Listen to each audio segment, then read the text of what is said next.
So we are ready for our next guest. I will ask you to please silence your phones. We had a couple phones go off yesterday. That was fun. And the Dalek tones are cute, but a little distracting. So, our next guest is the epitome of a strong, kick-ass woman. Abaddon. We are very excited to have Miss Alaina Huffman with us today. Please give her a very, very warm welcome.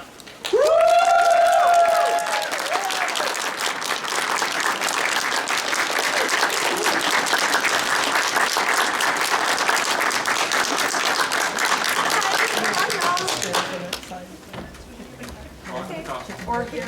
Yeah, warm. It's so cold in here. It's freezing. I thought Arizona would be nice and warm. It was so cold yesterday. That was last week? It's afternoon. You'll be burning up in the afternoon. It's not inside. Okay. Hi guys. You guys doing good? Yeah. Yeah? Awesome. Having fun? Lots of costumes? Yeah? All right. Do we want to start with questions? Do you guys have, I have questions, but it's not here for me. So can we start with some questions from you guys? Oh, come on. Come on, people. Yes, sir. Let's start with the icebreaker. What is the most memorable fandom experience that you've had? Oh, that's a good one. Other kids, there's some kids. Just say Mark Shepard. You guys know Mark Shepard? Yep. Already is funny.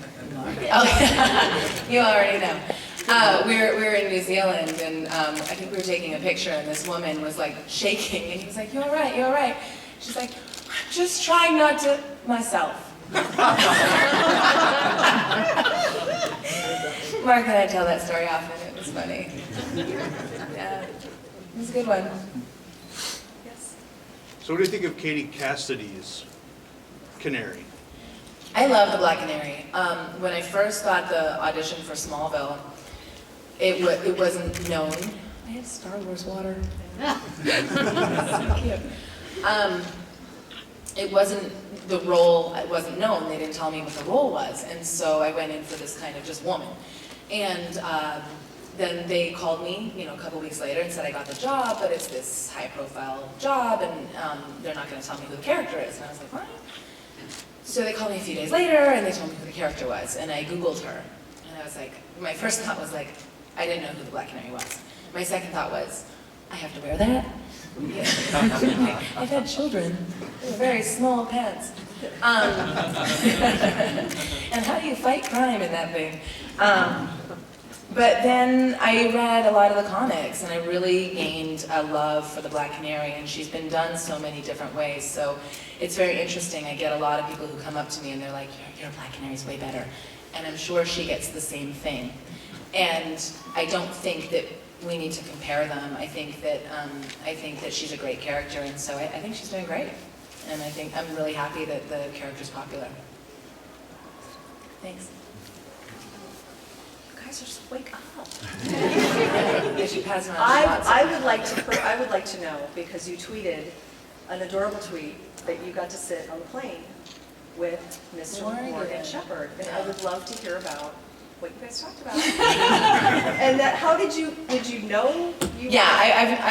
Morgan and I met a few years ago in Australia. We did a convention together, Australia and New Zealand, with Mark. This was the same with the woman who was shaking and trying not to go to the bathroom.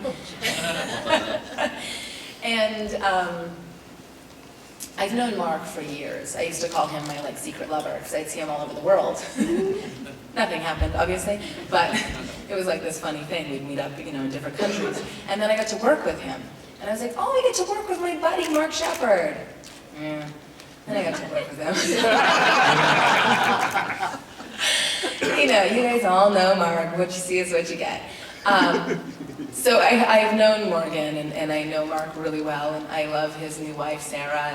And so I walked on the plane, and I have different hair. And I usually make it a habit of reintroducing myself to everybody anyways, because no one can ever say my name, and I always change my hair. So I was like, Morgan, Alaina, we talked the whole plane ride. We actually talked about acting. We talked a little bit about Mark. He's expecting a new baby at 51. That's an adventure. A little girl. So we're all very excited about that. And we mostly talked about acting. He teaches an acting class, and so I'm going to go study with him. We had some very good artsy conversations.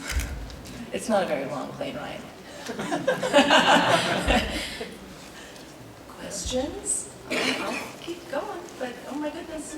Go ahead, go ahead. Go again then. Speaking of artsy, are there, as of right now, are there any arts type, like, assuming you had infinite money, are there any like art projects that you would love to do without regards of pay or just like Interesting. stuff you want to do? I mean, I always say that my life is a nice distraction from my career. My career is a nice distraction from my life. I have 4 kids, and my real job is, you know, I take care of 4 kids. I do a lot of laundry. This week everyone had the flu. I cleaned up so much puke. I'm like, can you not puke in the bucket or the toilet? It's like, thank God I have all hardwood floors. It's real graphic. Super glamorous. So, you know, every once in a while, I've been in like mom zone for like 12 years, and so I haven't really sort of had an opportunity to delve into that. I did a comic book a few years ago, which was really fun. I did it with MTV. They had a site called Geek, and they did original comics, and my comics with them was called Agent Bomb, and it was a really fun sort of Alias meets Chuck type comic book, and we did a full graphic novel, 116 pages, with my partner Tony Lee, who's a great comic book writer out of the UK, and that was a fun project. I should do more things like that because they're very fulfilling and fun. And every once in a while, you know, you kind of wait for your phone to ring and you wait for the movie offer to come in or the, you know, the auditions. And they're all fun, but there's you know, every once in a while there's one that just gets you and you're like, oh, I need this one. So there was a movie I read for a few years ago and I loved it. It was a very low budget indie film. It had some big names involved in it, and it just kind of never went anywhere. And I thought about reaching out to them and figuring out why. I think maybe they didn't get their funding together, and that's something I could help with. And yeah, so that kind of stuff. Yeah. I'm going to go to this gentleman first, since you got. Do you have any upcoming projects or anything that you can talk about? Yeah, I just finished a movie. It'll be on Lifetime called Amber Alert, and it has to do with kids. The title doesn't give it away. My character's name is Amber. She's a cop and she saves people. It's awesome. I shot it in Montreal in the summer, and I love Montreal. It's such a great city, so that was fun. And other than that, I'm practicing my other full-time job, which is looking for a job. It's a good one. Moose or squirrel? Why do you guys make us choose? Why choose? Or Misha? Why choose? I mean, why not all? Right? You agree? I know. I mean, there's definite squirrel people, there's definite moose people, there's definite Misha people. And Mark. Are there? I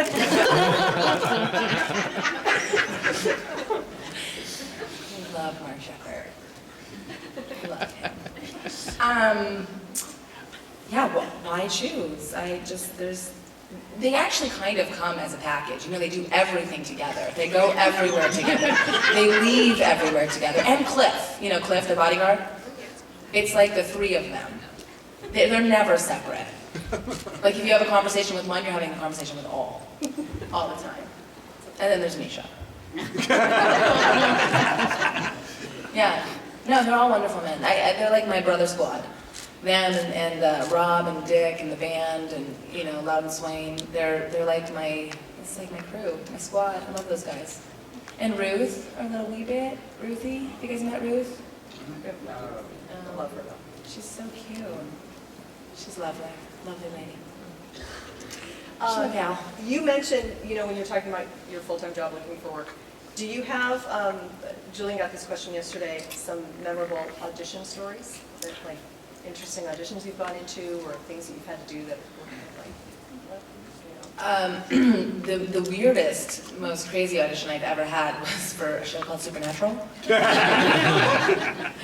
I got the email in my inbox, in my, my phone, and I was like, my first reaction was, that show's still on? Because it was like season 8. And not because it's a bad show, but because if I'm demographically right for a show, I would have read for it like a dozen times. In 8 seasons, I'd never auditioned for this show.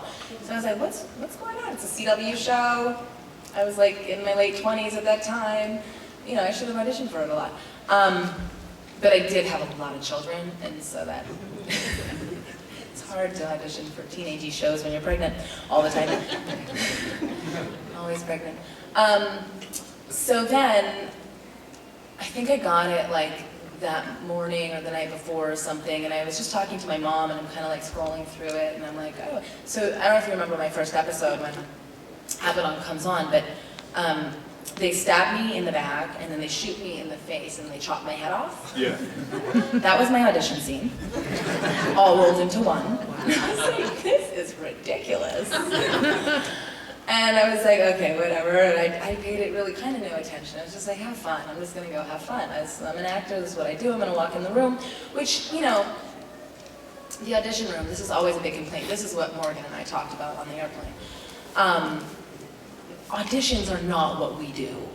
I just had a test for a series for CBS, and it's so nerve-wracking. I never get nervous on set. I go and play with my friends. I do what I do. I create a character. I have fun. But when you're in an audition and there's like 25 executives, like in a theater setting, and there's a camera, and you know how much money you're going to make if you get this job for the next 7 years.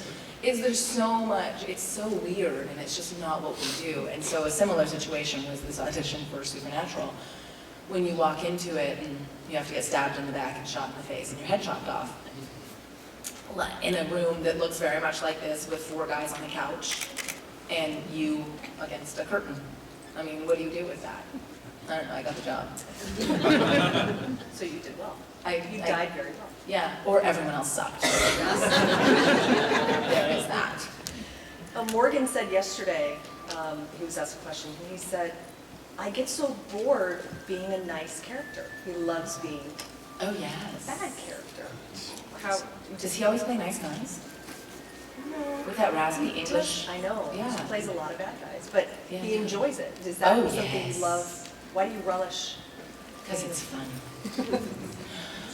Although I will say, I've played bad guys, I've played good guys, I've played badass good guys. I think that there's, the ideal would be to have layers. And one of my biggest complaints, I love Abaddon. I mean, I absolutely adore her character. But I found I was always seeking some layers. So I did an episode called Mother's Little Helper, Misha Collins directed. And that was just side story. That was a beautiful experience, and I've had this on several shows that I've worked on where the actors come back to direct, and you guys see like the 8 people that make the TV show, but there's several hundred people who make a TV show, and it is like a big extended family. And so on a show like Supernatural, and it happened on Smallville, I watched the same thing happen there, and also on Stargate, where the actor comes in to direct, and you have this big, beautiful community who holds you up, who does not want you to fail, who really wants to support you. And so that was that experience with Misha. But in that episode, it's Josie's backstory and how she becomes Abaddon. And I was seeking opportunities to connect on an emotional level, because Abaddon's very shallow. She's the bad guy. And, as you see the seasons go on with Crowley, we see him gain more and more layers, going to the brink of being human, because that's interesting. It's not interesting to be just this one layered character. That being said, it's fun to play bad, for sure. And that's one of my favorite parts of the Black Canary. She's got such a deep history, like she's been written so many times that she's got so many layers. I mean, she's got this lovesick, relationship with the Green Arrow, and then she's so strong, and yet she's very vulnerable. And to me, that is her strength. She's very emotionally connected, and yet she's super badass. She can like kick your butt and throw knives at you. I mean, And she's hot. I mean,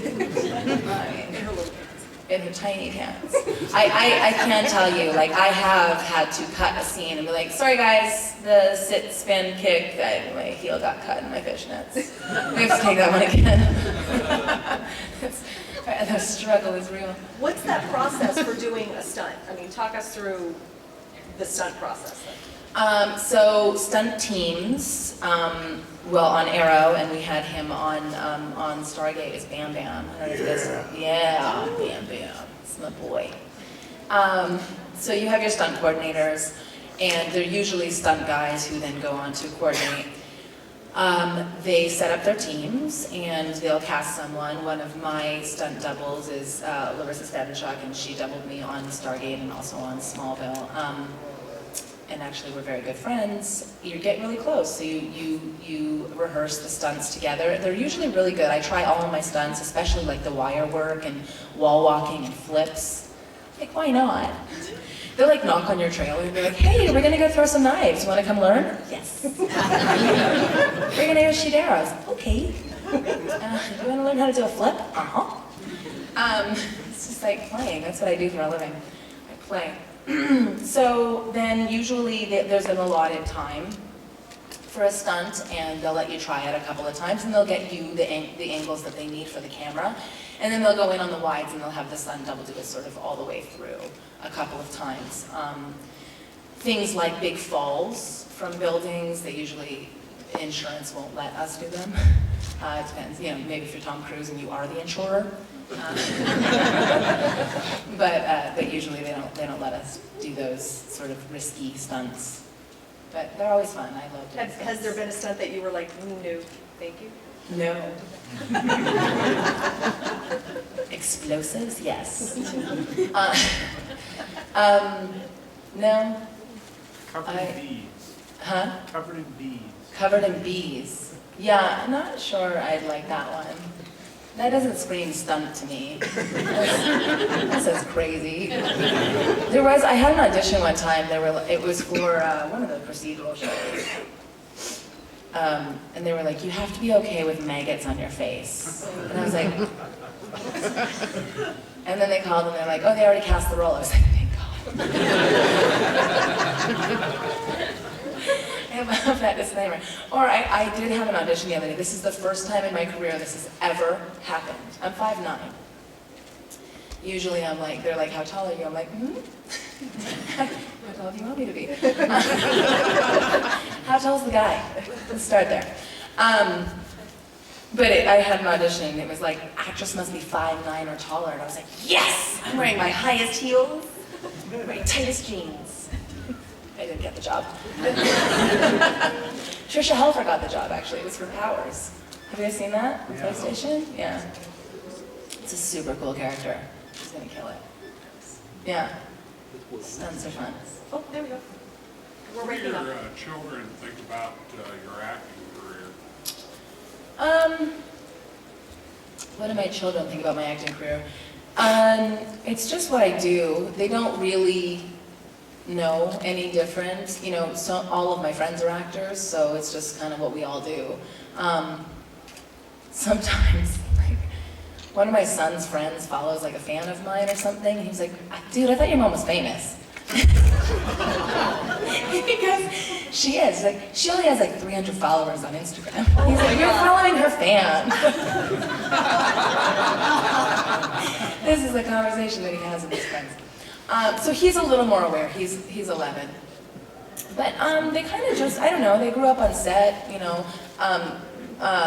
You guys watch Stargate? Yeah. So I was pregnant. That was really pregnant. That's the best way to start a new job. Like, I got pregnant during the pilot. Yeah, so awesome.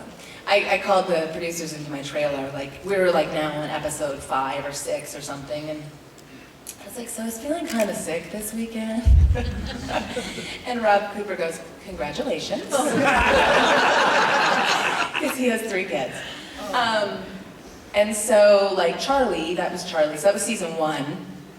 I was pregnant, and of course they wrote it in. I thought they did a beautiful job of writing it in. I thought they did a beautiful job of dealing with the baby. They were very respectful, and just a loving, loving set to be on. But Charlie grew up in my trailer, so, you know, I came back to work when she was like 3 months old, and so for the first year of her life, she spent in my trailer. My husband would work for my trailer, and, you know, I'd come in and be like, I have to feed the baby.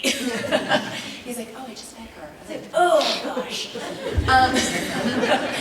Yeah, so that's how she grew up. So they don't really know any different. They think I go to work and, like, eat craft services. Because, like, usually crafty, I tend to make really good friends with the craft service ladies. I don't know why, probably because they make cookies all day. But yeah, so they spoil my kids, and they're like, oh, we get to go to work and have candy and stuff. And yeah. And then they come to these things, and there's lots of craft services here too. And they travel all over the world, so they don't really know any different. I don't know, it's just my one daughter wants to be an actress. She's good too, she just did a little movie. We'll see. I always said if she can like take the bus and have at it, go to her auditions, I'm not gonna schlep her all over the city, but I don't know, it just kind of keeps happening to her, so I can't really deny it either. And my son wants to be LeBron James, but who doesn't? Yeah, those shoulders. And his, yeah. Good. Two ladies over here? Yes. Do you have any like funny Comicon stories, like weird experiences with fans? Yeah, there's lots. Not all I can tell you. Circle of trust. No, I do have a funny one. I've told this story before, but one day we were in London, the Supernatural crew, and I was walking down the hallway. I had just gone to the restroom, and I was walking down the hallway, and this girl was like in a crumple on the floor, crying, and I was like, poor thing, and I didn't quite know what to do, and she was like, and I was like, oh gosh, okay. Her friend was consoling her, so I'm like, okay, she's good. And then a couple feet later, there was a girl on this side in the same position, and I was like, no. And her friend was consoling her. And then another one. What the hell's going on? They're all like, and then I look, and Jensen is walking right. I'm like, oh, I just walked in your wake. I walk in the green room, I'm like, do you even know what you do to people? He's like, what are you talking about? You want some wine? I was like, yeah, that happens all the time. Or Jared one time came and crashed my panel. I'm sitting up there and he's like, hey, and he gives me like a hug and a kiss, and all of a sudden you just hear I was like, they just took like 1,000 pictures of your ass. So I turned around so they get mine. It is cute. Go ahead. What's your favorite Netflix show to binge? Oh, good question. I never get the TV. I have 4 children and a husband. It's like football or video games or cartoons. I love Vikings. Yeah. Yeah, I want to get on that show.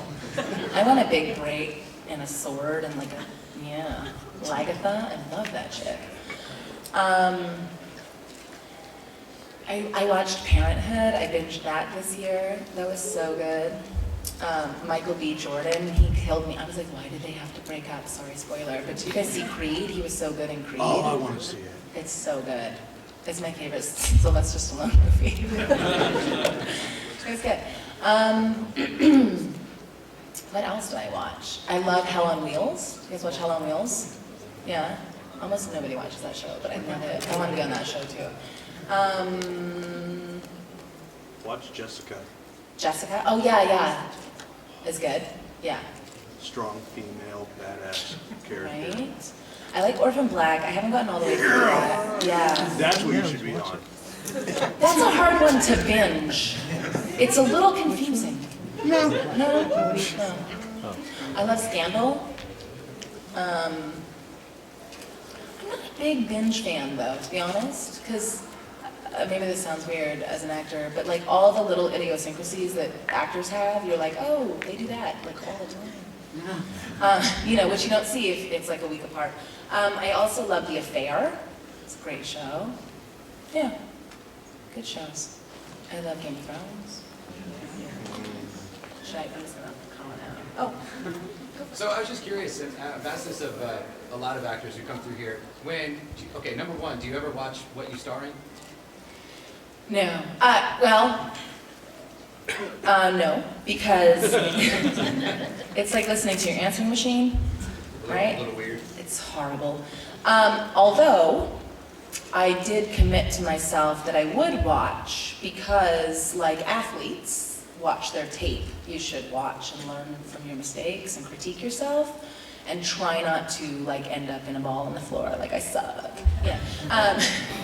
Yeah, it's a hard one. Actually, it's really an interesting thing. Tom and I were talking about this yesterday. I'd say probably 40 or 50% of my auditions now are self-tapes instead of going into an audition room. And that's a great thing, but it's also a horrible thing because for the probably first couple of years that this was happening, I would spend hours on an audition because I would like rewatch and critique and rewatch, and now I just kind of set myself in a lot of time, as would an audition, and you kind of kill it or you don't. It's a hard one because we're always trying to better ourselves and to learn, and the finished product is always so much better than the raw tape, and I think that was my biggest mistake. The first movie I ever did, the director of Dream Lunch was like, "Hey, I got the dailies from yesterday. You want to watch them?" Don't ever watch the dailies. It's like the raw footage, it's not color corrected, you look horrible, all your like mistakes are visible, it's just bad. It's just bad. So along those same lines, then the meat of the question is, when you do watch something that you've been in, are you able to watch it detached like we do? I mean, we just see the final product, or is your watching colored by, oh, that's really funny because right after I took this scene, like you told me yesterday, Louis was going by with the fart machine. Yeah. So, I mean, are you able to watch it and enjoy it as a fan, or are you always watching yourself like, oh, that was... No, I'm able to detach. I don't get caught up in like things like continuity, and I don't know if I'd watch it like I'd watch another show that I'm not on, like a fan, but I can definitely detach enough to watch it, and most of the time I'm like, okay, wasn't that bad. All right, I like that character.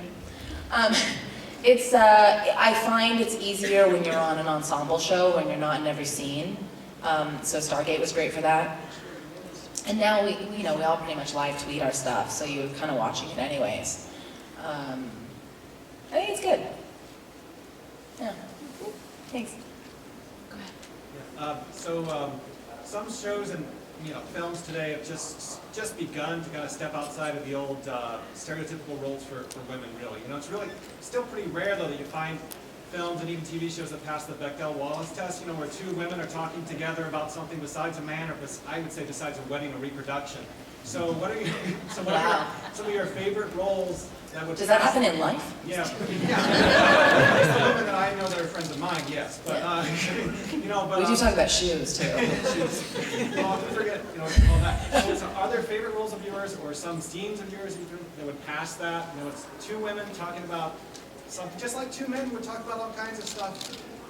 In a film. Or a TV show, yeah. Yeah. Yeah. You know what? I thought Stargate was really good about that.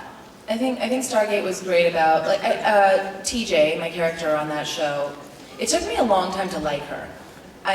She annoyed me she was really whiny, I felt, and I'm just Alaina. I'm not that person. I'm kind of like, yeah, I got this, even if I don't let anybody see that. And she was like, I can't do it. And so I used to call her crybaby because they always made her whiny.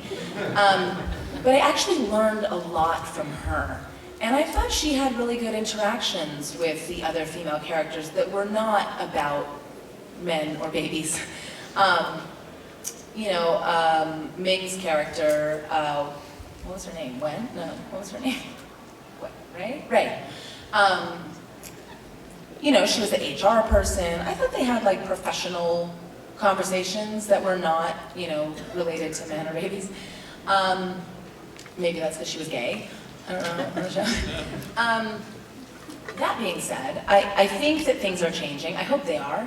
And I think that there is a consciousness. You look at like a show, or shows in the demographic like the CW, where it's mostly young women in starring roles and much older men, or like younger men in the main roles and older men in the smaller recurring roles like the president or the chief of police or something like that.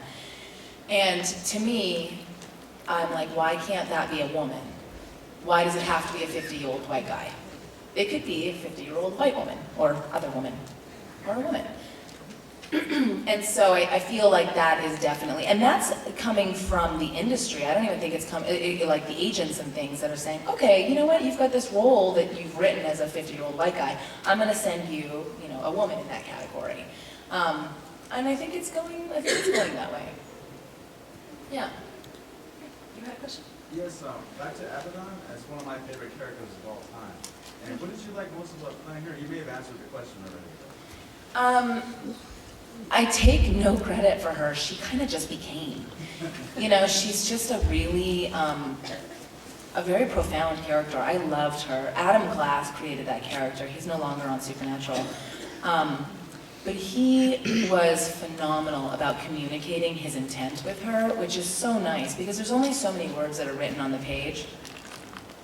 And then you interpret those things, and then you're directed a certain way.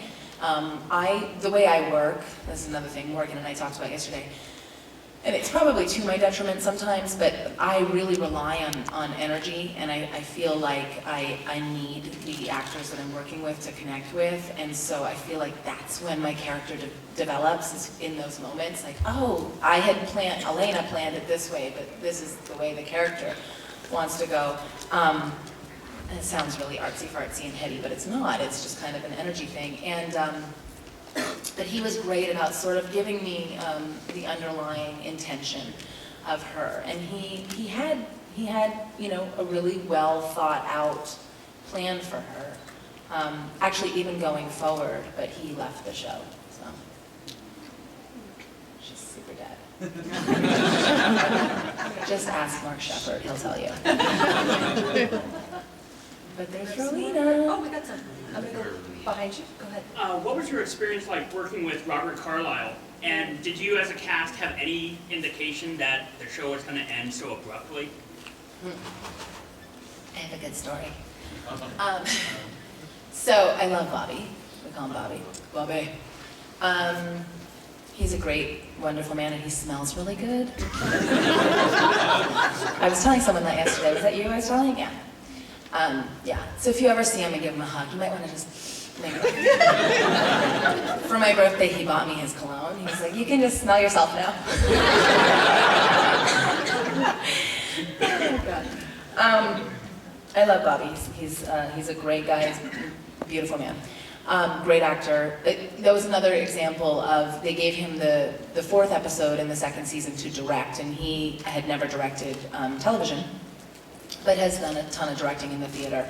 So they gave him, it was the fourth episode, but we shot it first, and they do this on Supernatural as well. Jensen usually directs the first episode back, because it gives them extra prep time. And again, to have that whole community, that family, just sort of support you and lift you up, and that was great. He's great. One thing that's really funny when actors go to direct, like I remember Bobby coming over and giving us a note. We're all like laughing, and he's just like, excuse me. And, you know, gave us a little note, and we're like, yeah, cool. And he's like, oh, okay, well, I'll go back to my directing chair now. We're all just like having fun together. It's a different job for sure.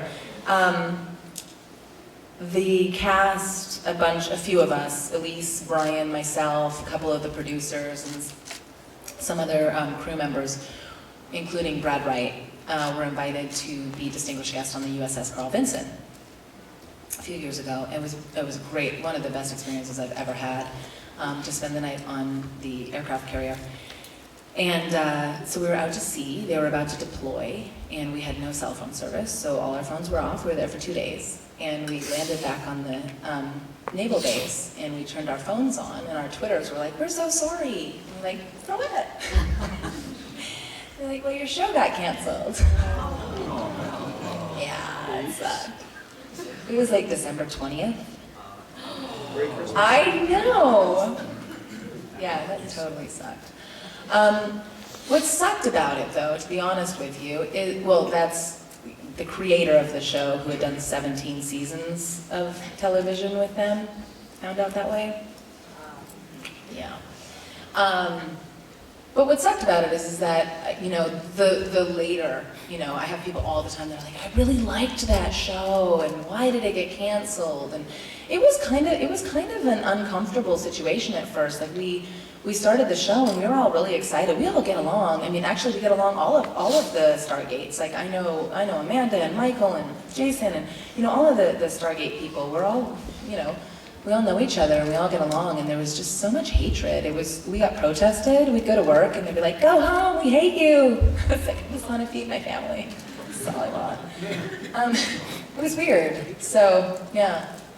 But it was fun while it lasted. I mean, 2 years, that's good. It's a good gig. Good gig. You hear that story all the time from actors about how they learn about their cancellations, and it's usually from the internet or some odd way. Why is that they don't let the participants know? Yeah. Is there some reason that Like when you get the script and you're dead? But I thought we were friends. I have kids, right? I don't know. It seems rude. Yes, it's rude. I mean, business, schmizness, it's rude. I think, there is a business side of the business, and there's executives, and I think the thing is that there's certain people over certain shows, and their life depends on whether or not that show, it's always a gamble. I do believe, and it's been my opinion for several years, that the television companies, the networks, are where the music companies were in 2001. And they're kind of denying and delaying the inevitable, and along comes the Netflix and the Amazon and the Crackle and the HBOs that are like, we're just gonna make content, and everyone's gonna buy it, and it's gonna be great, and you guys suck. We're gonna win all the awards, and we're gonna get all the press, and that's exactly what's happening. A show like Breaking Bad, where a network like A&E said, our numbers are terrible. Their numbers were terrible for like 3 years. They made a great show, and they committed to making a great show. And you're seeing that more and more. So you're seeing less episodes, but better content, better quality on television, and it's more of a streaming type service. It's the business model's changing. You're seeing people like Felicia Day, y'all know Felicia, right? Like come out of nowhere. If she had tried to continue, I don't know her career path. I mean, I know her, but she's never been a series regular on a show. She's grinding the pavement like everybody else, and on the side, she's doing this and that. She's more successful than any of us. It's insane. So the business is changing. There was a question actually here. Oh, let's go to you. In your acting, what is the biggest mistake that you've made that you recovered from? Oh. Good. Wow. I think they're all back here somewhere. It caused me to do bad things.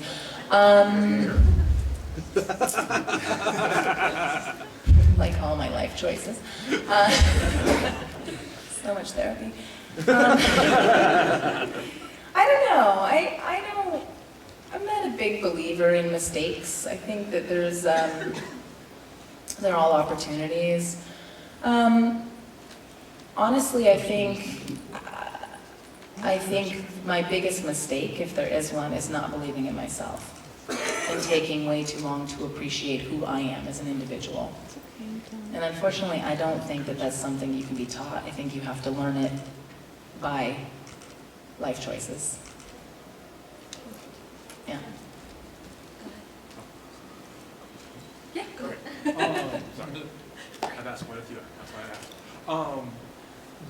Okay, so you've done a lot of characters that are described as strong, independent women. Is there a character role that you have not done a lot of that you wish you could do a little more of? Yeah, I would love to do comedy. I'd love to play like the romantic interest. I think a lot of times I get, casting directors know me as this strong character. I'm tall and I have a low voice. They're like, get her to kick his ass. But I'm sensitive too. I'm just an artist. Yeah. I want to play all of it. I want to trudge around in the mud in a petticoat and feed chickens. I don't know. I want to do all of it, but yeah, I think that you sort of have to come to reality with sort of the type that you are, and those things do come around. I mean, again, I think you can look for the layers in your characters that you can be all of those things. Yeah. And I think age-wise too, you kind of, you know, you flow into different categories. Yeah. Okay, go ahead. Now, when you were on NCIS LA, what was it like working with Linda Hunt and LL and all the other crazy personalities that they have? Oh, yeah, that's the one with LL. There's so many of them, those shows. I didn't work with him. I just saw him at the read-through. It's great. You know, those shows, I don't think they last that cast really gets along. They were super nice. You can kind of tell the mood of a cast by what happens at lunch.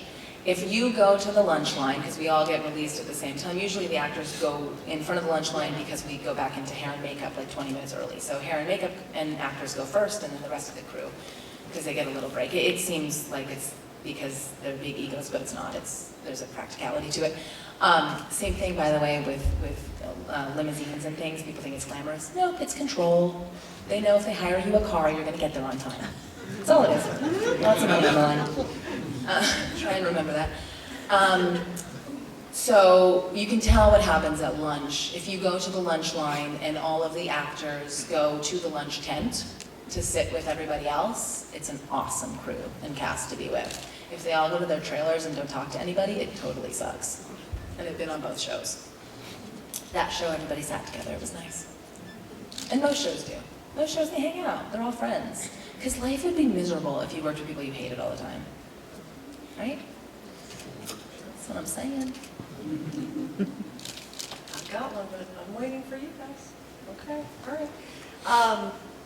Something I found that was very interesting on your Instagram, I'm not stalking you, I'm just noticing, that you have a lot of pictures of like James Dean and Marilyn Monroe and the black and whites. What do those mean to you? When you're so pretty. They're just pretty. Okay, that's fair. Or like songs or like just pictures. I don't know. They're just, you know, they're pretty. It just catches your eye. They just make me go, oh. Okay. Yeah, that one in particular, of that James Dean, I just want to know what they talked about. Yeah, right? Don't you? There's a picture where it's James Dean and Marilyn Monroe. And they're on the rooftop in New York balcony. smoking. Mm-hmm. I really wanted to have a cigarette with them and just talk. Yeah. So then do you want to do a noir then, because of that era? Yes, of course. I'm into it all. Yeah, those things, I don't know, it's like maybe the way I'm feeling. Like I just posted this one with this girl's like head exploding in butterflies. So pretty. I was like, sometimes I feel like butterflies flow out of my head. Don't you? Sure. We all do. There was a clip that I saw of you and Mark on a panel, and you were talking about good writing versus bad writing. This is several years ago. Yeah. And you had a line. Yes. That was Dragon Con. I remember this. Shanks was on it. Do you remember the line? Oh, yes. Okay, so this was Dragon Con several years ago. We were talking about good writing versus bad writing. And Mark had all of these quotes from Battlestar. Mark Shepard, just a side note here. Mark's a great director. He's a great actor. The best thing about Mark Shepard and the worst thing about Mark Shepard is that he's so in here. And he can tell you the backstory of everybody's character to the depths and what they mean to the other characters in the scene. He's so smart. He's very connected that way. So I had this line in Smallville, and I just have to like give you the backstory. So I was working on Stargate. I was pregnant, like 3 months or something. So I had that mommy brain thing happening. You guys know, right? So it was like, I think I got to work in Stargate at like 6 o'clock in the morning, and then Smallville came and picked me up from the Stargate set at like 1 o'clock, and I had just gotten the script. It was Doomsday. It was the finale of that season, and it was a red script, which means they don't email it. So I had to get a hard copy delivered to my apartment the night before. And I had this stupid line, I'm gonna tell you in a second, but I had no time to prepare for it. And I was pregnant, and I was working on the show. So I go there. It was like, by the time we get to shooting this, it was like 3 o'clock in the morning, and I could not remember this line to save my life. And they had shot the master, so it's like the wide shot, and I was looking at a map, and I told the props guy, I was like, oh my God, you have to tape this line in here, there's no way I can say this. And then we did it from all these different angles. We did Justin's coverage, we did Tom's coverage, and we did everyone's coverage. And they were about to turn around on me, and Justin Hartley was like, come here. And he pulls me to the side, he's like, you cannot read this. Word for word, he goes back and forth with me in this line. I love Justin. And he just sat with me for like half an hour until I got this line, and now it's like a scar in my head. So he says, can you do it? And I said, I should be able to impact the scan shift frequency scaling they use as safeguards and directly route thermal safe algorithms to embed frequency anomalies into the surface area and subsequently any hardware. Yes, I can do it. I could not remember that at 3 o'clock in the morning. They kept. Yes, I can do it. The episode was like 30 minutes long, and it was awesome. I will never forget that line. What does it even mean? As an actor, you try and find value, and even Tom, at one point, he was like, this is so stupid. He goes to the director, he's like the executive producer, he's like, what does that even mean? It's supposed to be a joke, but it's so long and stupid, it doesn't make any sense. And I was like, I just want to say the line. And I had this vision of going to set and being like, I'm gonna kill it on the first scene, and no, take 25. I was like, I should be able to, what does it mean? Same thing on Supernatural. I had to do that seance thing, Oh, yeah. Exorcism. I did not want to learn that. Not that I couldn't, I didn't want to. Who wants to learn that in your hotel room in the middle of the night? I'm like, I'll just learn it on set. This shit's creepy.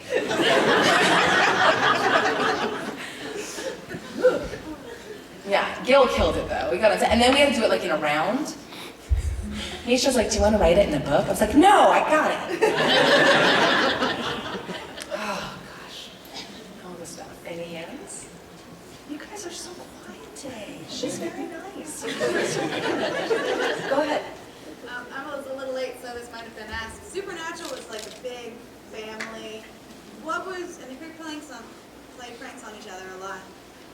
What was the most entertaining thing that happened while you were on set with them? They don't play pranks on me.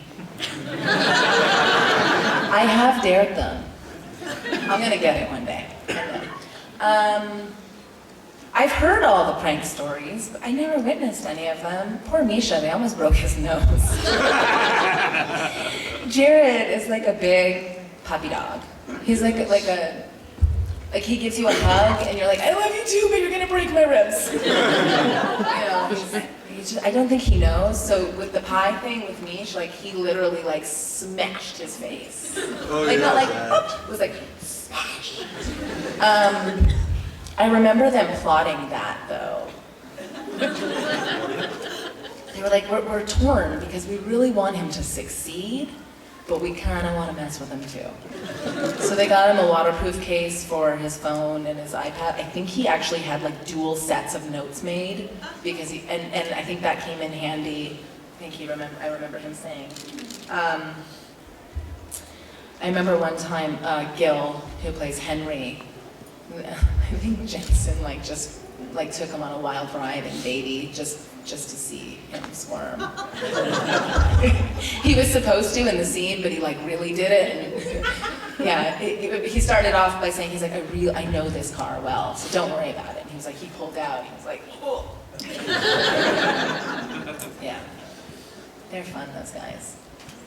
Now, which is harder, getting Jensen to sing or having him sing on set, or the fans getting him to sing at a con? Have you seen If you're around Jensen long enough, he goes and gets a guitar. It's not hard at all. You put a guitar in the room and he's like moth to a flame. He's just a little artist. No, he loves it. I think he'll do it more. I think he really enjoys that aspect. He just loves music. Yeah. Got a few more minutes, so get in your questions before I start taking them. All right, go ahead. Are there any locations that you would love to film in more? Like whether it's because of the culture, the natural beauty, the architecture, anything Yes, like that? everywhere in the world. Maybe Mars? Why not? I take my kids with me a lot of places because I feel really blessed to have the life that I have, and this is a great fight that I have at school all the time. So I'm like, but it's educational. 3 weeks in Australia. If you want to talk about education, let's talk about education. I'll make a donation to the school. Right? And then I go feminist on them. I'm like, as women, 4 of us sitting at this table, who are all mothers, we should support each other. This is how I make my living, this is how I feed my family. So I call us the budget Jolie Pits. I'm like always negotiating. I'm like, how many coach tickets can I get for that? They got a nice bucket, I'll throw some milk in there, we got some cereal, we're good. Where's been your favorite place to take your family to go? Everywhere. No, my kids are they're like the best travelers. We've like trained them. If you get on an airplane, a bus, or a car and you're traveling, sleep, because that's the opportunity you have. I don't want to hear you complain when we get on the other side and I take you to 5 museums. So they know. They're like, oh, we're on a bus. Even my little guy. We had this beautiful opportunity to spend almost a month in New Zealand this year. And that was like an opportunity of a lifetime, which again, I had to fight the school with and get the truancy letters. But when do you get to go to New Zealand for a month with your family and someone else pays for it? And you get paid. Hello. And you get to go to Hobbiton. I know! I have one of the leaves from the trees in my bag. No, I didn't steal it. I also have lamb's wool. We went to a sheep shearing. Yeah, I mean, come on, it's the best. And then we make scrapbooks. Wait, where is it? Maybe I put it in my scrapbook thing. Hold on. I'll find it. Oh, it's here somewhere. I think I put it in my daughter's scrapbook, actually, because she's the one who stole it. But it wasn't stolen. It wasn't stolen. It was on the ground. It's the one fake tree. It's so vibrant. Oh, no, here it is. I love that, like, click, click, click. She stole a leaf from her. Tell somebody. Jackson's coming for you. Come on, nobody else has this. Yeah, it's cool. Man, it's very cool. It's the best. You got a question? Yes. What was your favorite Smallville episode that you got to participate in?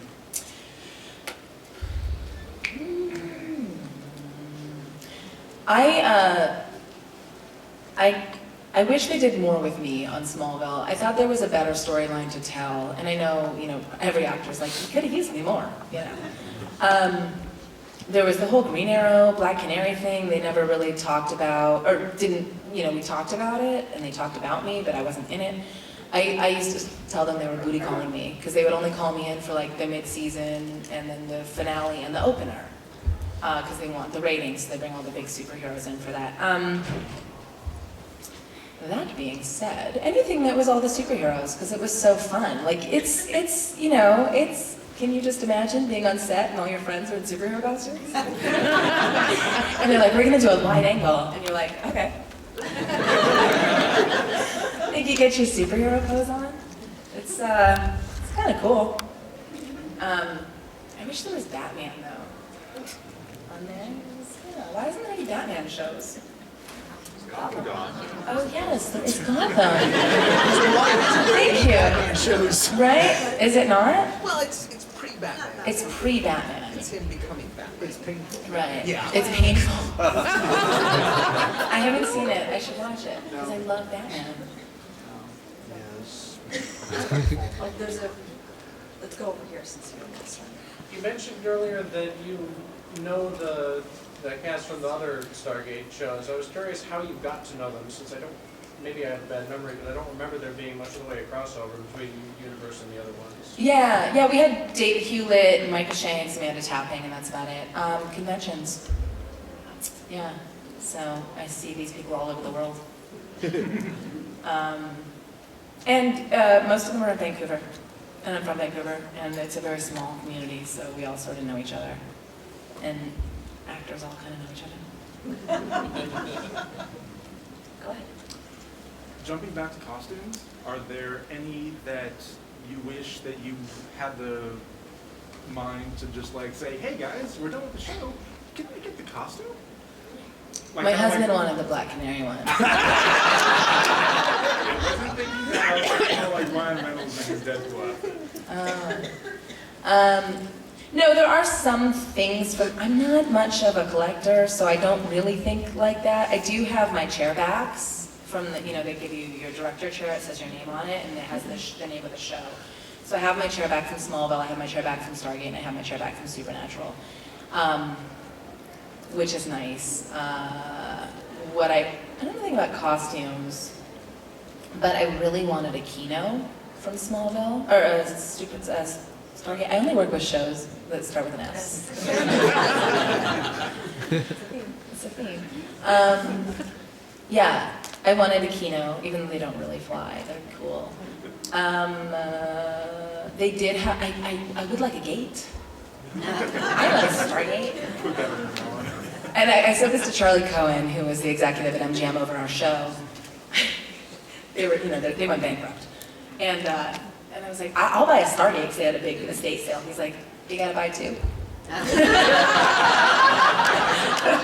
was like, oh yeah, true. Yeah. Bobby wanted one, Robert Carlyle. He's like, oh, I'd put one at my house in Scotland. And one in Vancouver, and I just gate home every night. All right, we have time for one last question. Is there an actor that you met at a con that you wish that you could go and work with? Yeah, again, I don't really think like that. I usually meet people and I respect their work. Sometimes you get a little like, I met Ralph Macchio last year. Yeah, and I was like, you have those kind of moments. Yeah, I don't know. Everybody, like if there's one person I could work with in my whole life, it would be Al Pacino and Meryl Streep. Oh, yeah. Yeah, I mean, who doesn't want to work with them? Yeah. Do our last question then? So quite a few of the guys on the Supernatural cast are very involved in like charity awareness. Like you've got Jared working for mental health awareness, and then I know Mark has done diabetes. Is there a cause that's particularly close to your heart? Yeah, actually, so I have a merchandise line with Creation, and my proceeds go to the Ronald McDonald House. So anything involving children is something that I'm interested in. I love what Misha does. I'm so impressed with his philanthropic ways and how he rallies the fan base to do such great things, like building a school in Nicaragua, whatever. It's amazing. Always Keep Fighting is a huge campaign, and it's beautiful. Everyone sort of has their own cause that's special to them. And I think it's great, because I think that there's a lot of causes out there. Thanks. Well, let's thank Miss Alaina Huffman for being with us. I just wanted to say, too, thank you guys for coming. I mean, these conventions and things, we do them because we love them. We love meeting you guys, and I know I speak for so many of my peers when I say, like, we really enjoy these. So thank you guys for coming out and supporting us and letting us hang out. Yeah. We'll see you in a group.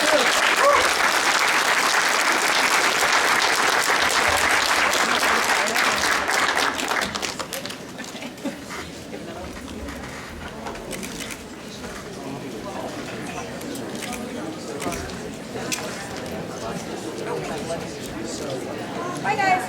Bye.